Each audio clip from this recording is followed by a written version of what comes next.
आपका भी जब घर में झगड़ा हो किसी का, तो आपसे मेरी प्रार्थना है कि उस झगड़े को रोकने का प्रयास कीजिए।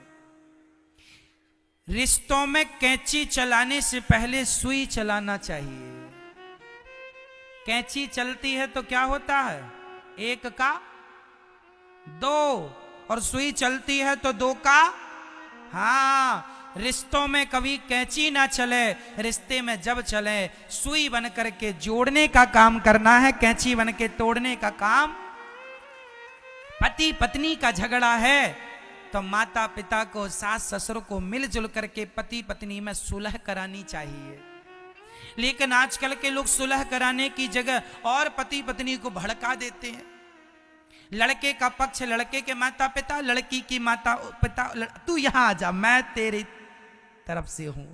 लो, रूस यूक्रेन की तरह युद्ध चालू, यहां से परमाणु हमला, वहां से मिसाइल दागी गई, पत्नी की तरफ से एक मिसाइल दागी गई, खबरदार शकल न दिखाना। तो पति की तरफ से परमाणु दागा गया, अपने बाप की बेटी है तो वापस मत आ जाना।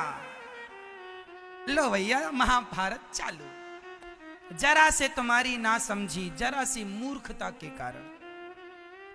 इसलिए जब भी महाभारत की स्थिति बने तो पहले शांति का प्रस्ताव होना चाहिए। महाभारत युद्ध के पहले भगवान कौन सा प्रस्ताव लेके गए मेरी मां? जोर से बोलो मैया।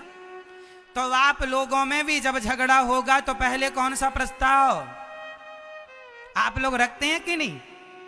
शांति प्रस्ताव रखते हैं कि नहीं? पति पत्नी का झगड़ा हो तो पहला कौन सा प्रस्ताव, किसकी ओर से? किसकी ओर से?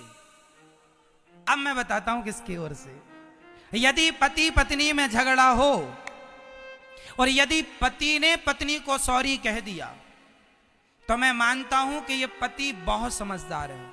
और पत्नी ने सॉरी कह दिया पहला, जो पहला सॉरी कहेगा, जो अपनी गलती स्वीकार करके और उस गलती को भूल जाए, अरे गलती नहीं है तो भी तुम्हारी पति पत्नी है, काहे झगड़ा कर रहे हो, जो आदमी पहला सॉरी बोलेगा वही उस घर में सबसे बड़ा समझदार माना जाएगा, और जो बाद में सॉरी बोलेगा वो उस घर में सबसे बड़ा मूर्ख है।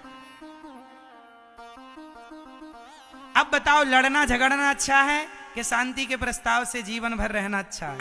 बोलो क्या सही है? छोटी छोटी अकड़, छोटा छोटा अहंकार लिए आदमी लड़ता रहता है। पति पत्नी के झगड़ों में महीना बीत जाता है जबकि कोई बात नहीं है। इसलिए मेरी मां, इन बातों में कोई दम नहीं है। भगवान शांति